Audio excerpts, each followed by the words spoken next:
मन कुतरकड़ा होता है और उसमें बुद्धि भी नहीं होती है। आज ये मुझे पता चल गया। अरे इतने बड़े सम्राट के पास कोई जाता है तो क्या 3 पग पृथ्वी मांगता है? गायों के समूह में कोई जाए और जा करके कहे कि मुझे मट्ठा दे दो तो उससे अभागा कौन होगा? ऐसा बली महाराज ने कहा। उन्होंने कहा कि नहीं भाई, देखो यदि कोई ज्यादा मांगता है तो उसमें तृष्णा का जागृत हो जाती है और लगता है कि पहले हम लखपति हो जाएं, फिर लखपति के बाद में करोड़पति हो जाएं, करोड़पति के बाद अरबपति बन जाएं, अरबपति के बाद खरबपति बन जाएं। और महाराज उसकी जो इच्छाएं हैं वो कभी शांत होती ही नहीं है। तो इसलिए मैं एक भिखारी हूँ, भिक्षाटन करने वाला हूँ, तो मुझे तो महाराज 3 पग ही पृथ्वी चाहिए एक साधक को, जिसमें हम बैठ करके अपना आसन लगा करके एक वहाँ पर भजन कर सके और हमको आकर के कोई हटाए ना वहाँ से। हम ये कह सके कि नहीं भाई ये मेरा है, इस जगह में 3 पग पृथ्वी पर मेरा अधिकार है और मेरे को 3 ही पग पृथ्वी चाहिए, इसके अलावा मुझे कुछ नहीं चाहिए।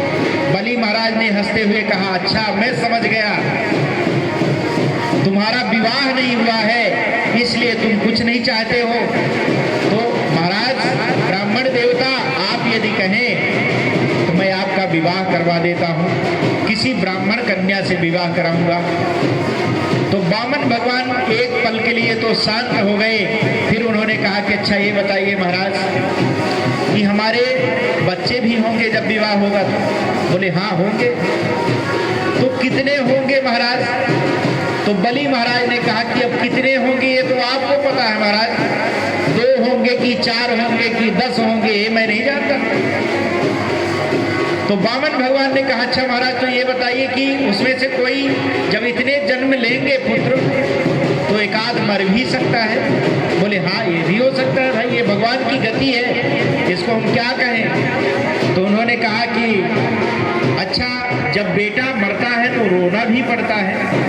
बोले हाँ वो तो संसार का रीति है। तो बोले कि प्रभु महाराज ऐसा ही हम काम ही क्यों करें जिसमें बाद में चल करके रोना पड़े, ऐसा काम मुझे नहीं करना है। आता है तो महाराज बली महाराज ने कहा कि महाराज आप तो मुझे केवल यदि देना है तो 3 पग ही पृथ्वी दीजिए, ऐसा मुझे नहीं चाहिए जिसमें बाद में मुझे रोना पड़े।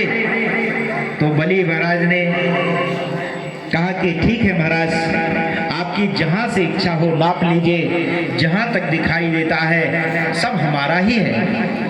भगवान ने कहा ओहो आपका ही है, लेकिन महाराज ब्राह्मण को देने से पहले संकल्प किया जाता है, इस बात का तुम्हें क्या विवेक नहीं है? तो बली महाराज ने कहा कि 3 पग पृथ्वी के लिए क्या संकल्प और क्या विकल्प महाराज, आप जहां से इच्छा हो आपकी तो नाप लीजिए। तो बली महाराज ने इस प्रकार जब कहा और आपस में चर्चाएं हो रही थी तो सामने ही एक मंडप बना हुआ था और वहां पर उनके गुरुदेव शुक्राचार्य विराजमान थे। उन्होंने सोचा ब्राह्मण इतना संकल्प विकल्प को लेकर के बात नहीं करेगा, यदि कोई दान दे रहा हो हाथ में लिया हो तो क्या ब्राह्मण ये कहेगा कि भाई संकल्प करो? वो तो तुरंत हाथ बढ़ा देगा। तो महाराज ये ब्राह्मण नहीं हो सकता।